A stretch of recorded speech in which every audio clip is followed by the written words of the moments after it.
Transaction declined. Rent payment. Insufficient funds. I stared at my banking app. Zero balance. Yesterday I had savings. Today I was broke. Then another notification dinged. Instagram. My mother just posted a video. I clicked it and there they were. My parents, Gary and Linda, clinking champagne glasses in a Las Vegas penthouse suite. The caption read, "Living our best life." They didn't miss my college graduation because of an emergency. They missed it because they were too busy blowing $24,000 that they stole from me. Before I tell you exactly how they stole $24,000 without hacking a single password and the trap I set to ensure they never spent another dime, drop a comment letting me know where you're watching from. If you've ever had to pay the price for trusting family, hit subscribe. You need to hear this. I'm a risk analyst. My entire career is built on predicting bad outcomes and preventing them. I can spot a fraudulent wire transfer from a continent away. I can audit a company's ledger and find a decimal point error that hides $1 million. But the biggest liability in my life wasn't a hidden algorithm or a shadowy hacker. It was two people named Gary and Linda. And the tool they used to rob me wasn't a piece of malware. It was a form I signed when I was 18 years old. It's called being an authorized user. 8 years ago, right before I left for college, my parents sat me down. They looked so concerned, so loving. They said, "Morgan, what if you get stranded? What if there's an emergency? Put us on your account just in case we need to help you." I trusted them. I thought they were my safety net. I didn't realize I was handing them the keys to my financial coffin. For 8 years, that card sat dormant until today. I scrolled through the transaction history on my phone, my stomach twisting into a knot. The charges weren't small. They were aggressive. $400 for a spa treatment. $600 at a steakhouse. $2,000 for VIP tickets to a magic show. They hadn't just used my card. They had maxed it out. $24,000 in less than 48 hours. That was every cent of credit I had. That was my down payment on a future. I dialed my father's number. My hands were shaking, not from fear, but from a cold, rising fury. He picked up on the second ring. I could hear the chime of slot machines and the murmur of a crowd in the background. "Gary," I said. I didn't call him Dad. "You drained my credit card. You maxed it out." I expected a denial. I expected a panic. Maybe a lie about how the card was stolen. Instead, I heard him laugh. It was a wet, heavy sound, like he'd already had a few drinks. "Morgan, relax," he said, his voice slurring slightly. "We're celebrating. Your mother and I haven't had a vacation in 10 years. Don't be so dramatic. We'll pay you back when we hit the jackpot." "You spent $24,000, I said, my voice trembling. "That is theft. That is a felony. It's not theft if our names are on the card, sweetheart." My mother's voice chimed in. She must have been leaning over his shoulder. "Besides, think of it as back pay. We raised you. We fed you. We put a roof over your head for 18 years. You owe us a little fun." I stared at the phone. Back pay? They were billing me for my own childhood. You might be asking yourself why I didn't cut them off years ago. Why did I keep that card active? It's something psychologists call the sunk cost fallacy of bloodlines. It's the same logic that keeps a gambler at a slot machine. You've put so much in, so much love, so much patience, so much hope, that you feel like you can't walk away because if you do, you lose everything you've invested. You keep pulling the lever, hoping that this time they'll finally be the parents you deserve. You tell yourself that their love is just one spin away. But looking at that bank statement, seeing the evidence of their gluttony while I stood in a rented cap and gown with an eviction notice looming, the illusion finally shattered. I wasn't their daughter. I was their retirement plan. I was an investment vehicle. They were finally cashing out. "I need that money back," I said, my voice steadying now. "Or I go to the police." "Oh, grow up," Gary snapped, the laughter gone. "We don't have the cash.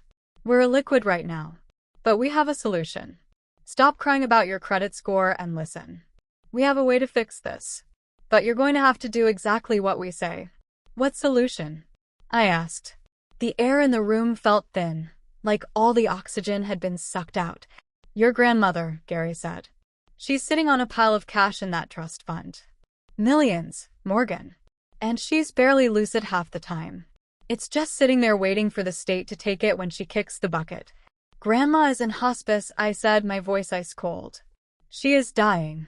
Exactly, Linda interrupted, her voice chirpy, as if she were suggesting a new restaurant.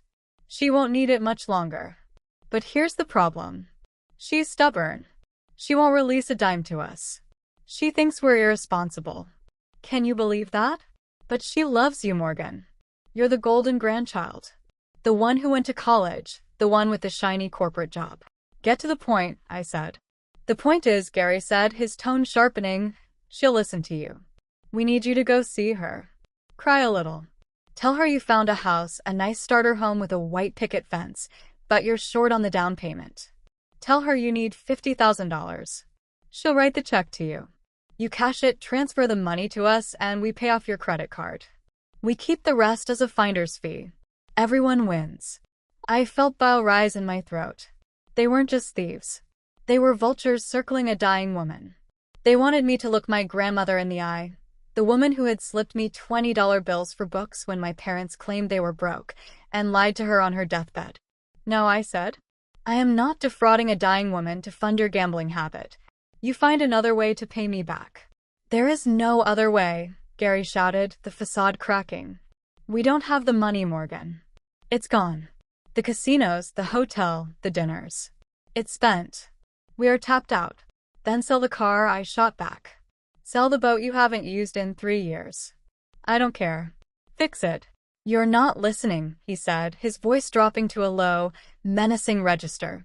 If we don't pay that bill by the end of the month, do you know what happens to your credit score?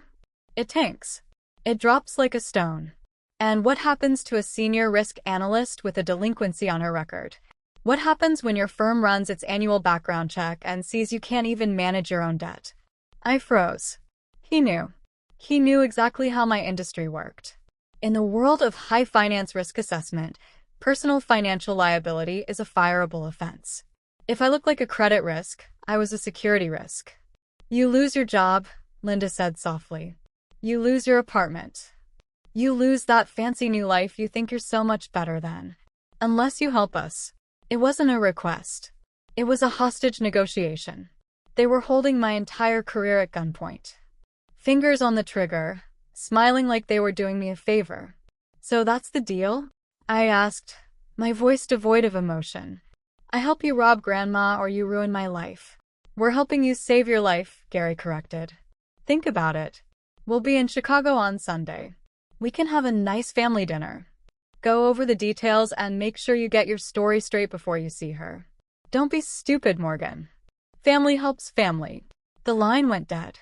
I lowered the phone. I didn't scream. I didn't throw it against the wall. I walked over to my desk, opened my laptop, and pulled up my bank statement again. Negative balance, pending charges. The numbers stared back at me, red and angry.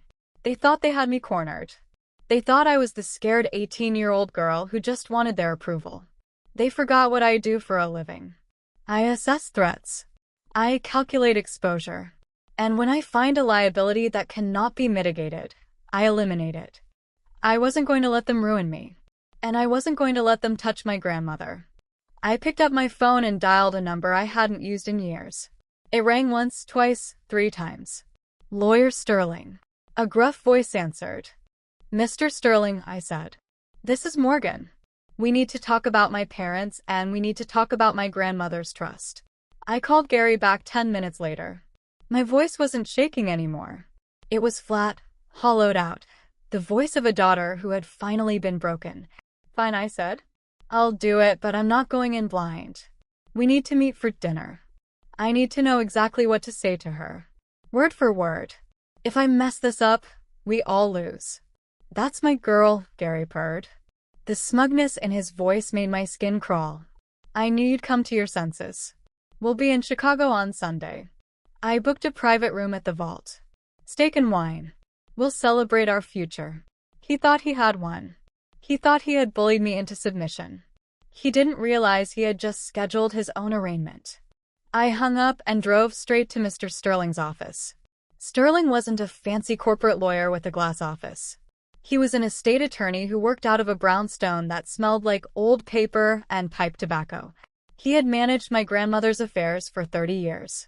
He looked at me over his spectacles, his face etched with deep lines of concern. "They want you to do what?" he asked, his voice low and dangerous. "They want me to trick her," I said.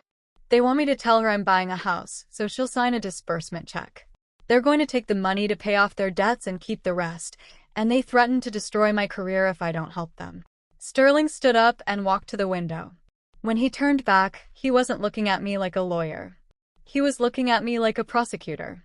"Morgan, there's something you need to know," he said. "I'm not just the executor of the estate. 2 months ago, when your grandmother's health declined, the court appointed me as her guardian ad litem. Do you know what that means?" I shook my head. "It means I am legally responsible for protecting her from exploitation," he said. "It also means I am a mandatory reporter. If I have evidence, credible evidence that someone is conspiring to financially abuse a vulnerable senior, I don't just have the option to call the police. I am required by federal law to do it." "I don't have evidence yet," I said. "Just a phone call." "It's their word against mine." "Then we get the evidence," Sterling said. He opened his desk drawer and pulled out a digital recorder, then hesitated. "No, that's too risky. If they find a wire, they'll destroy it. We need something they can't break." "I have a better idea," I said. I pulled out my phone and my AirPods Pro. I showed him the settings. "Transparency mode," I explained.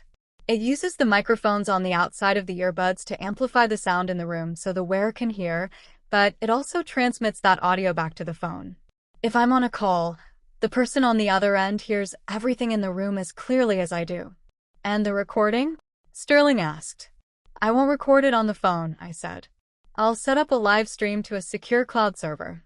The moment the audio is captured, it's uploaded instantly. Even if they smash the phone, even if they throw it in the river, the file exists the second it happens." Sterling nodded slowly. A grim smile touched his lips. "I'll be on the other end of that call, Morgan. I'll be listening the very second, they confirm their intent to defraud her or harm her care. I will intervene and I will bring the full weight of the state of Illinois down on them." Sunday night arrived. I dressed carefully, a modest blouse, hair down. I needed to look like the good, obedient daughter. I needed to look like the victim they wanted me to be. I placed the left AirPod in my ear and let my hair fall over it, completely concealing the white plastic. I tapped the screen. "Cloud sync active. Call connected. Sterling, I'm here." Sterling's voice whispered in my ear, crystal clear. "I'm listening. Go get them." I took a breath, smoothed my skirt, and walked into the vault. The private dining room at the vault smelled of aged leather and truffle oil. It was a soundproof glass box designed for backroom deals and illicit affairs. Tonight, it was the stage for a confession. Gary sat at the head of the table, scanning the wine list like a king surveying his domain. He ordered a bottle of Cabernet that cost more than my first car. Linda was busy adjusting her diamond earrings in the reflection of her spoon. They looked comfortable. They looked like people who had gotten away with it. I took my seat. The AirPod in my left ear hummed with a faint static. The sound of lawyers Sterling breathing on the other end of the line. "I'm sorry," I said. The words tasted like ash. "I overreacted about the credit card. I was just stressed about work. You guys are right. Family helps family." Gary slammed the menu shut and grinned. It was the smile of a predator who sees the prey expose its throat. "I knew you'd come around, Morgan," he said, reaching across the table to pat my hand. His palm was damp. "You're a smart girl. You know how the world works. You scratch our back. We keep your little secret from your boss." "Exactly," Linda chimed in. "We're doing this for you." "Really?" "To protect your future." I poured the wine. My hand didn't shake. I watched the dark red liquid fill their glasses, thinking about the poison I was about to serve them.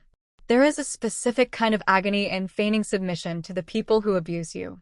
It's not just lying. It's a physical contortion. You have to shrink. You have to soften your eyes when you want to glare. Unclench your jaw when you want to scream. You have to smile while every instinct in your body is screaming run. I raised my glass. "To the plan," I said. "To the legacy," Gary corrected, clinking his glass against mine. He took a long drink, wiping his mouth with a linen napkin. All right, let's get the story straight. Tomorrow we go to the hospice center. You go in alone. You're crying. You tell her you found the perfect house, but the seller needs cash now. You tell her it's a distress sale, a once-in-a-lifetime deal. And the check? I asked. She writes it to me directly, Linda said. To you. Ask for 50, 60 if you can. Once it clears, wire 50 to us to cover the debt. Keep the rest, your commission. I needed them on record. But what about Grandma? I asked carefully. If the trust drains, they'll kick her out of hospice. Gary laughed, slicing into his steak. That place is bleeding us dry. $5,000 a month for Jell-O and a parking lot view. We're stopping the bleeding. Where will she go? State facility on 9th, he said flatly. It's free. She's 89. She won't know the difference, so we dump her. We protect the legacy for the living, Gary snapped. That money is ours. Did you get that? I whispered. Gary frowned. What? I removed the AirPod and set it on the table. I switched my phone to speaker. I got it, a voice said calmly, loud and clear. Gary went pale. This is Thomas Sterling, the voice continued. Court-appointed guardian ad litem for your mother. You've just confessed to elder abuse, wire fraud, and grand larceny. Police are en route. Your assets are frozen. Gary grabbed my phone and smashed it against the wall. Silence. Then he locked the door. He picked up his steak knife. This is what psychologists call an extinction burst. The moment a narcissist realizes control is gone and escalates to violence. You think a recording matters if you're not alive to testify, he hissed. He lunged. I backed away, grabbed a wine bottle, smashed it, and raised the jagged glass. You're already done, Gary. The recording is in the cloud. He charged. The door exploded inward. 2 waiters tackled him. The knife skidded across the floor. Sirens followed. At the precinct, Sterling confirmed the charges: aggravated assault, elder abuse, conspiracy, wire fraud. Bail set high. Then came the problem. My debt. My parents' assets were frozen. I was safe but financially trapped. Sterling handed me a check from the estate trust. Emergency bridge loan. You saved the estate millions. This covers your liabilities. The exact amount. The next morning, I held my grandmother's hand at hospice. They can't hurt you anymore. She stirred.